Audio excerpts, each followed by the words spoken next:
Ke pekan Kuala membeli bingka, sayang pesanan terlupa sudah. Persembahan bermula, tirai dibuka dengan lafaz awal Bismillah. Bismillahirrahmanirrahim. Assalamualaikum warahmatullahi wabarakatuh. Kumpulan kami yang terdiri pada Maiza Alisa, Syafiza Nasuha dan diri saya sendiri, Lydia Damia, akan membentangkan tentang implikasi dan juga iktibar daripada isu Pulau Batu Putih. Pernahkah anda dengar tentang Pulau Batu Putih? Isu ini kembali kian hangat diperkatakan. Pulau Batu Putih. Pulau Batu Putih atau dalam bahasa Portugis iaitu Praia Branca merupakan sebuah batu tunggul yang hanya berukuran lebih besar sedikit sahaja daripada mula. Binaan yang dikenali di situ ialah Rumah Api Horsburgh.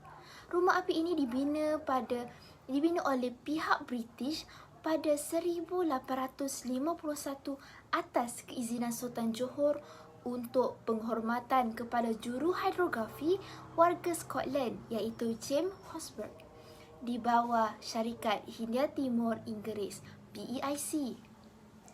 Pulau ini terletak berhampiran dengan Batuan Tengah dan Tubir Selatan. Apakah begitu berharga pulau kecil ini sehingga dua negara iaitu Malaysia dan Singapura berebut untuk mendapatkan batu putih ini? Pertama, kita perlu lihat bahawa pulau ini terletak menghadap Laut Cina Selatan. Maka, kedudukan ini telah menjadi asbab kepada laluan utama kapal-kapal dagang kerana kedudukannya yang sangat strategik. Kedua, pulau ini menjadi sumber rezeki para nelayan. Dan yang ketiga, Singapura pada ketika itu ingin menambak tanah di sana atas tujuan yang tertentu. Sudah jelaslah di sini bahawa pulau ini amat berharga. Mungkin tidak berharga di mata seseorang, namun amat berharga di mata orang yang berilmu. Justeru, ayuh kita lanjutkan lagi penerangan ini dengan titik mula pertikaian ini berlaku. Bermula pada 21 Disember 1979 setelah pembubaran negeri-negeri Selat, pertikaian ini bermula apabila Malaysia mengeluarkan peta sempadan perairan dan pelantar benua Malaysia. Singapura amat membantah setelah mengetahui Pulau Batu Putih itu berada dalam kawasan perairan Malaysia dan meminta untuk diperbetulkan kerana berpendapat bahawa itu miliknya. Kedua-dua negara telah pun sebulat suara untuk membawa pertikaian ini ke Mahkamah Keadilan Antarabangsa atau ICJ kerana gagalnya dua siri rundingan. Perbicaraan demi perbicaraan berlaku, namun akhirnya keputusan tidak memihak kepada Malaysia. Tanggal 23 Mei 2008, Batu Putih sah jatuh ke tangan Singapura berdasarkan bukti-bukti yang dikemukakan.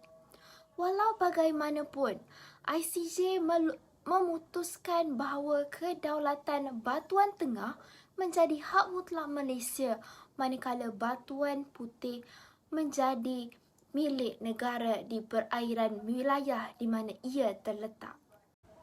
Setelah mendapat kesahan, Singapura pantas menambak tanah atas alasan menambah baik kawasan di situ. Kementerian Pembangunan Negara Singapura juga mendakwa ia bagi membolehkan kapal berlabuh selain menyediakan kemudahan logistik, sokongan dan pentadbiran dan juga komunikasi tambahan. Jadi, apakah kesan atau implikasi kepada rakyat Malaysia dan juga pemimpin? Mari kita kupas. Terdapat 3 kesan kepada rakyat, iaitu nelayan tidak dibenarkan masuk, punca rezeki hilang dan juga rakyat meragui kepimpinan pemimpin. Seperti di awal tadi, saya ada menyebut bahawa Pulau Batu Putih ini merupakan sumber rezeki nelayan. Maka, setelah keputusan diputuskan, kehilangan Pulau Batu Putih ini memberi impak negatif kepada rakyat, terutamanya nelayan. Sebelum ini, para nelayan menjadikan Pulau Batu Putih sebagai tempat berteduh ketika dilanda ombak besar. Namun, malangnya kini Johor menerima laporan bahawa nelayan dihalau keluar dari kawasan tersebut oleh pengawal pantai Singapura. Petikan ini dipetik daripada Berita Harian 26 Jun 2022. Seterusnya, saya akan memberikan laluan kepada saudari Nasuha untuk meneruskan ataupun menerangkan kesan yang seterusnya. Terima kasih saudari Lydia. Baiklah, saya Syafiza Nasuha akan teruskan dengan kesan kepada rakyat, iaitu punca rezeki hilang. Dianggarkan seramai 1,500 nelayan Johor, Malaysia berdaftar dengan Persatuan Nelayan Pangeran menangkap ikan di kawasan Lubuk Emas di Pulau Batu Putih. Kawasan perairan tersebut terdapat banyak ikan bawal, jenahak, kurau, kerapu serta ikan sagai. Kerana kawasan yang mempunyai batu karang banyak mengandungi ikan. Kebiasaannya Pulau Batu Putih dijadikan tempat berteduh ketika nelayan Malaysia menghadapi ombak besar dan ribut. Nelayan Malaysia tidak dibenarkan menangkap ikan di situ sejak 20 tahun lepas, kerana perairan tersebut dikawal oleh kapal peronda Singapura. Jadi, kerajaan perlu membela nasib nelayan-nelayan Johor ketika mencari rezeki di laut. Mereka perlu diberitahu kawasan perairan di negara di mana mereka boleh mencari ikan, terutama setelah pembahagian maritim yang baru telah dipersetujui. Kapal peronda Malaysia perlu melakukan perondaan di kawasan tersebut untuk menjaga perairan yang bertindan dengan perairan Singapura. Selanjutnya, dipersilakan saudari Maiza untuk menerangkan kesan kepada rakyat yang seterusnya. Terima kasih saudari Nazwa. Baiklah, saya Maiza Alisa akan mengupas kesan ketiga yang dapat kita lihat daripada konflik ini. Termasuklah rakyat mula kehilangan kepercayaan kepada pemimpin kita. Hal ini kerana rakyat perlahan mula meragui kemampuan pemimpin Malaysia dalam menyelesaikan isu negara, lebih-lebih lagi melibatkan isu luar negara. Sikap pemimpin Malaysia yang saling menunding jari, menyalahkan sesama sendiri membuatkan isu ini semakin rumit untuk diselesaikan. Tambahan pula, sikap mengambil mudah dan cuai mereka juga menjadi faktor Pulau Batu Putih terlepas dari penguasaan Malaysia. Oleh kerana inilah, rakyat Malaysia berasa kesal dengan sikap pemimpin yang seperti melepaskan batuk di tangga ini dalam menyelesaikan isu ini. Kita lihat contoh pada artikel yang saya paparkan di slide mengenai reaksi-reaksi pemimpin apabila ditanya mengenai isu Pulau Batu Putih. Maafkan saya. Jadi yang pertama, Lim Guan Eng pernah mengeluarkan pernyataan di mana saya tak ikut isu Pulau Batu Putih. Dalam ingatan saya, kena tanya Saifuddin Abdullah mendiang Liu Wu Ying Kiong sebab mereka yang syorkan keputusan lepaskan tuntutan. Anthony Locke pula pernah mengeluarkan pernyataan di mana saya enggan ulas kerana tidak ingat sama ada Mahathir atau Jemaah Menteri membuat keputusan untuk menarik balik permohonan itu. Dan boleh lihat banyak lagi reaksi-reaksi daripada pemimpin-pemimpin lain dalam mengeluarkan pernyataan mengenai isu Batu Putih ini.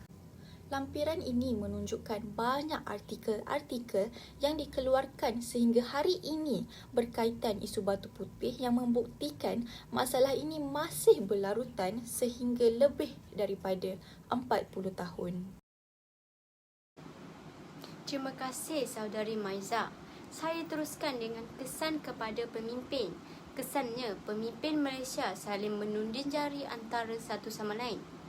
Meskipun keputusan ICJ adalah muktamad dan tidak tertakluk untuk rayuan, Malaysia memfailkan satu permohonan semakan pada 2017 berhubung keputusan berkenaan.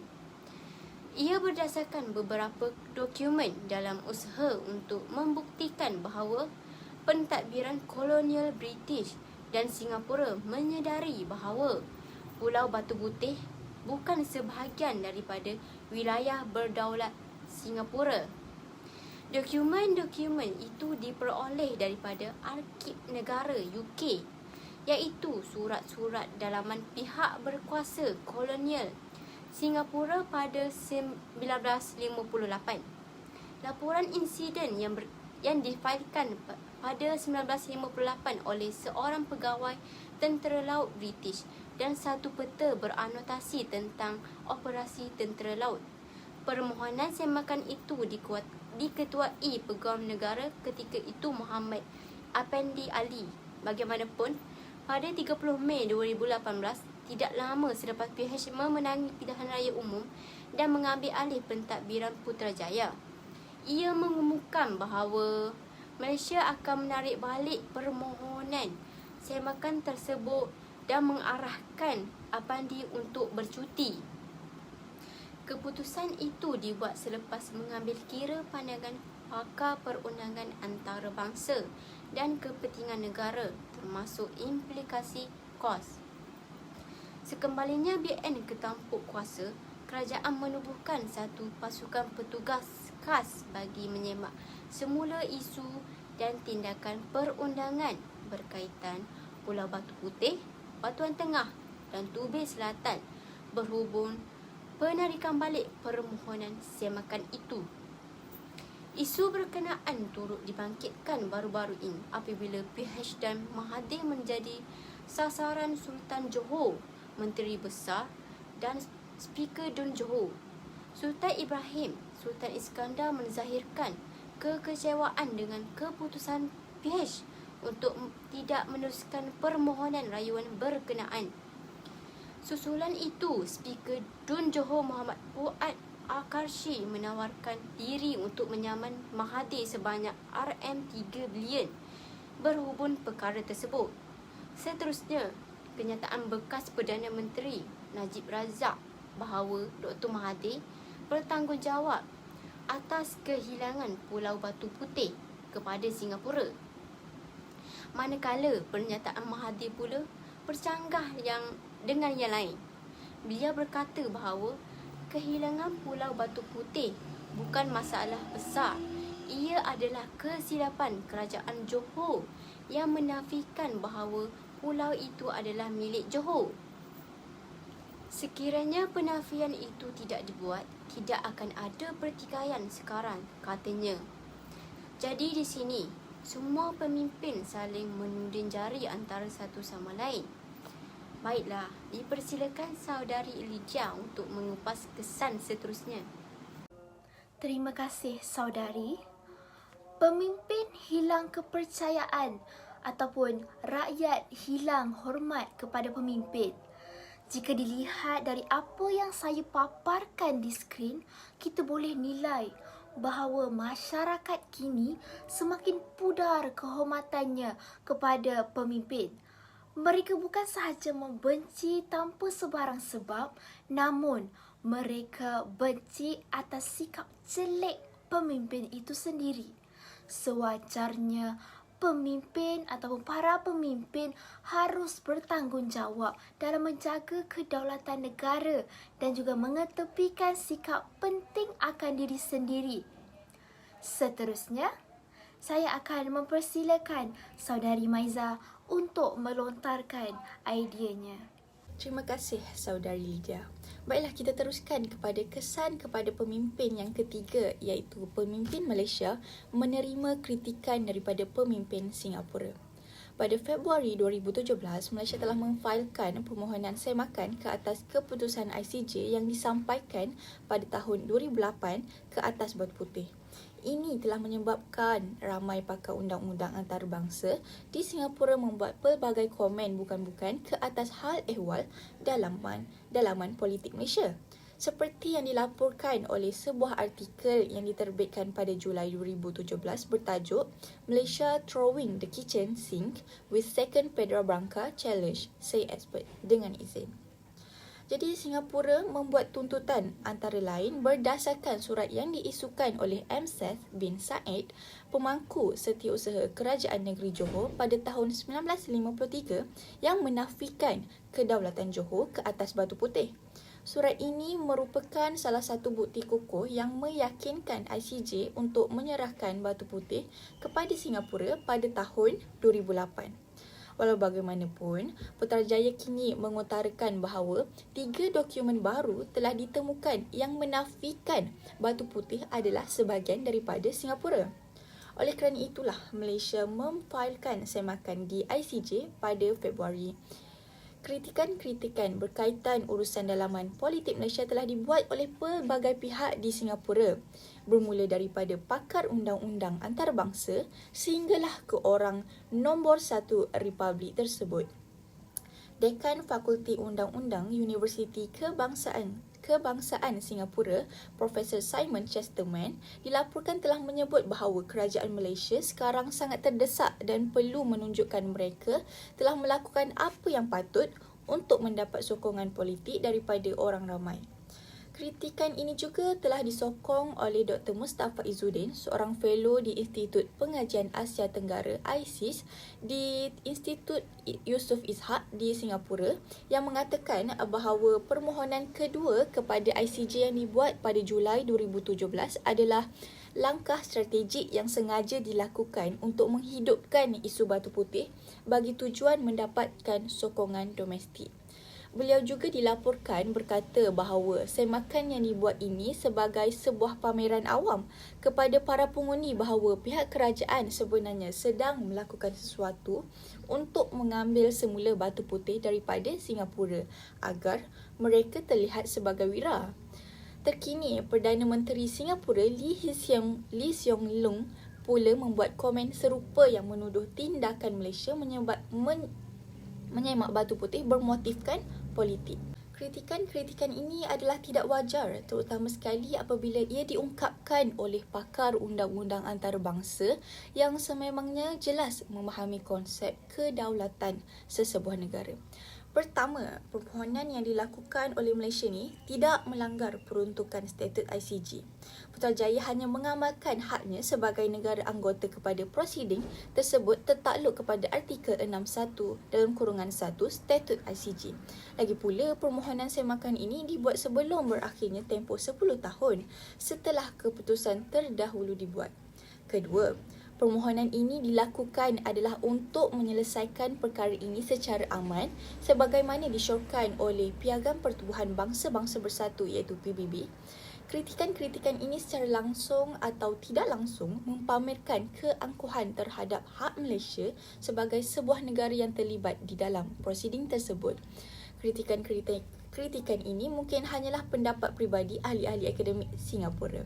Tetapi sekarang ini kritikan tersebut juga disokong oleh Sang Perdana Menteri Singapura seperti yang saya nyatakan sebentar tadi.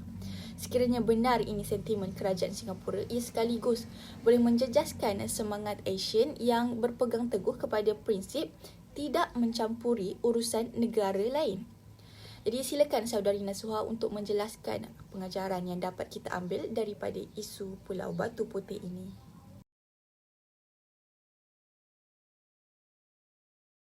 Saya teruskan dengan pengajaran yang boleh diambil. Pada pendapat saya, pemimpin perlulah lebih berhati-hati dalam melakukan sesuatu perkara. Meskipun keputusan ini amat sukar diterima dan ia membawa kerugian yang besar terhadap Malaysia, namun ia memberi satu sinar kepada kita untuk lebih berhati-hati dalam melakukan sesuatu perkara. Pengajaran ini cukup memberikan tamparan yang hebat kepada kita agar sentiasa berwaspada terhadap sesiapa sahaja.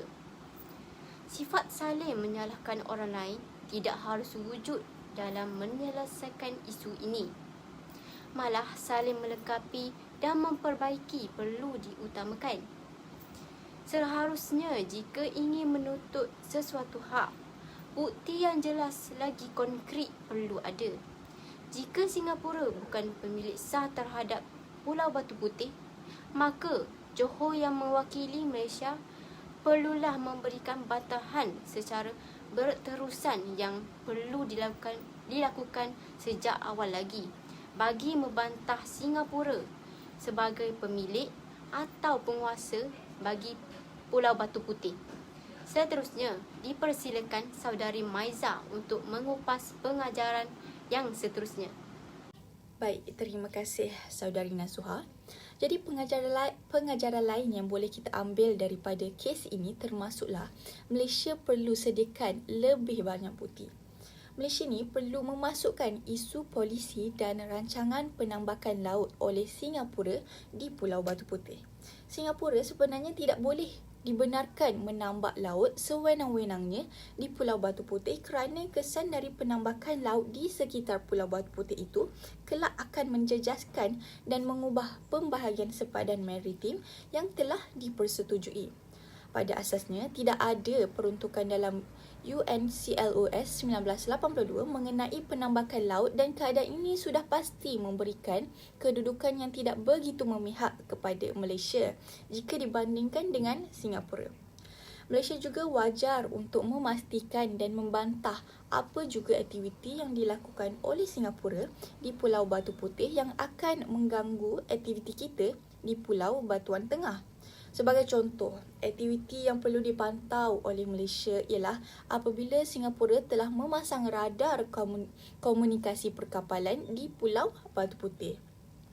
Malaysia dikatakan gagal untuk mengemukakan bukti kukuh yang menunjukkan kedaulatan Johor ke atas Pulau Batu Putih.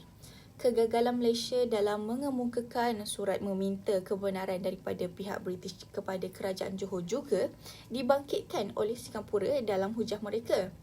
Singapura juga mengemukakan bukti bagi menunjukkan kuasa pentadbiran dan undang-undangnya di Pulau Batu Putih dan perairan sekitarnya melalui pelbagai aktiviti seperti kawalan akses dan lawatan ke Pulau Batu Putih. Sementara itu, Tentera Laut Singapura juga kerap melakukan rondaan di kawasan perairan Pulau Batu Putih.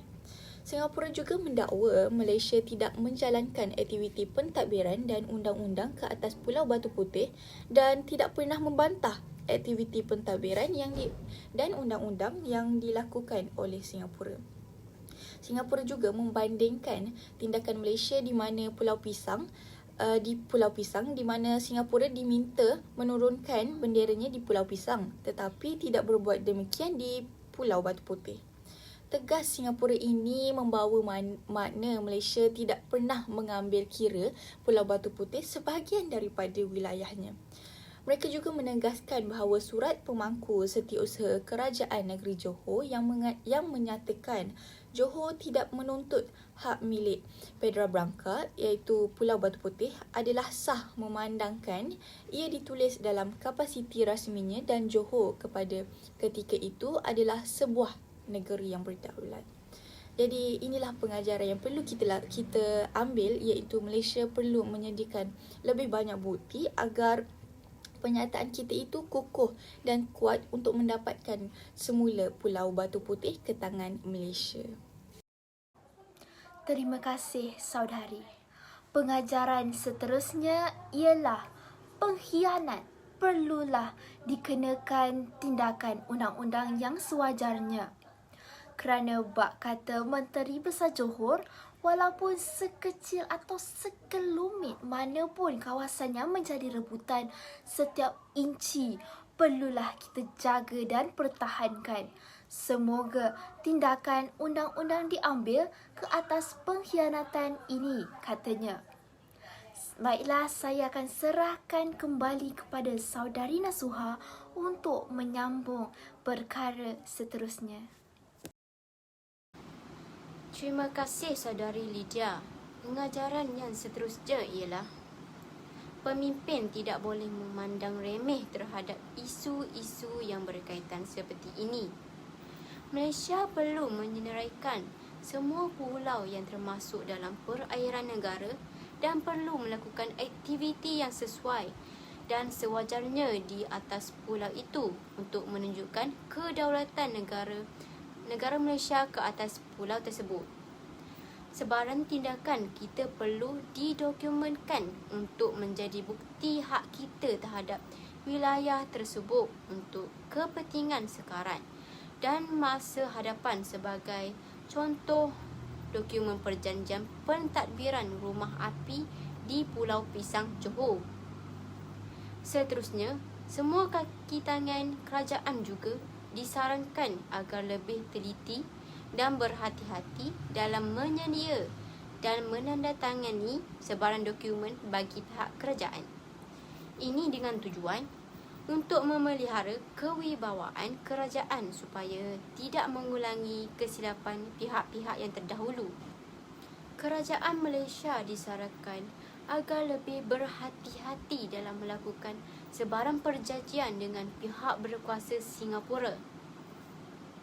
Terma dan syarat-syaratnya perlulah diperhalusi agar tidak berat sebelah dan akhirnya hanya merugikan seperti kes tuntutan bertindih mengenai Pulau Batu Putih ini. Dalam kebanyakan perjanjian antara Malaysia dan Singapura yang sering mencetuskan ketegangan diplomatik, termasuklah harga air mentah. Subur padi Allah kurnia, hidup mula di dalam air, sudah menjadi lumrah dunia. Setiap yang bermula akan berakhir. Sebagai mengakhiri pembentangan ini, izinkan saya menyimpulkan apa yang telah kami bincangkan pada hari ini. Walaupun Malaysia telah kehilangan Batu Putih, pihak ICJ telah secara jelas menyatakan dari sudut sejarah, Batu Putih pernah menjadi milik Kesultanan Johor yang berdaulat. Pihak ICJ juga telah menolak hujahan Singapura bahawa Batu Putih adalah tanah tidak bertuan. Jadi jarak di antara Batuan Tengah dan Batu Putih adalah lebih kurang 1 kilometer dari satu sama lain. Oleh kerana sesebuah negara boleh menuntut wilayah perairan seluas 12 nautika batu, sudah pasti tuntutan wilayah di antara Malaysia dan Singapura boleh bertindih di kawasan ini. Senario ini boleh dijelaskan melalui figura seperti yang setelah paparkan di slide. Sekiranya tuntutan seperti ini berlaku, adalah baik sekiranya kedua-dua negara dapat mencari formula untuk membahagikan wilayah perairan ini secara saksama. Ini boleh diwujudkan dengan mengidentifikasikan garis pembahagi tengah di antara tuntutan bertindih ini seperti yang digambarkan oleh garis putus-putus hitam di dalam figura yang telah saya paparkan di slide. Secara teori, ini mungkin tampak mudah tetapi realitinya banyak sudut-sudut teknikal yang harus dipertimbangkan oleh kedua-dua negara ini. Walau bagaimanapun, kedaulatan Malaysia ke atas Batu Putih telah direnggut pada tahun 2008 dan ini telah memeranjatkan banyak pihak. Ia patut dijadikan pengajaran buat kita semua bahawa sebarang wilayah walau kecil sekelumit mana pun harus dijaga dan dipertahankan oleh semua rakyat Malaysia. Janganlah kita mengulangi kesilapan pemerintah kita yang terdahulu agar wilayah kita tidak direbut lagi oleh negara lain. Pohon berangin, tempat bertemu. Girangnya rasa si anak dara. Baliklah tuan membawa ilmu. Binalah bangsa, bangunkan negara. Sekian saja daripada kami. Wabillahi taufiq wal hidayah. Wassalamualaikum warahmatullahi wabarakatuh.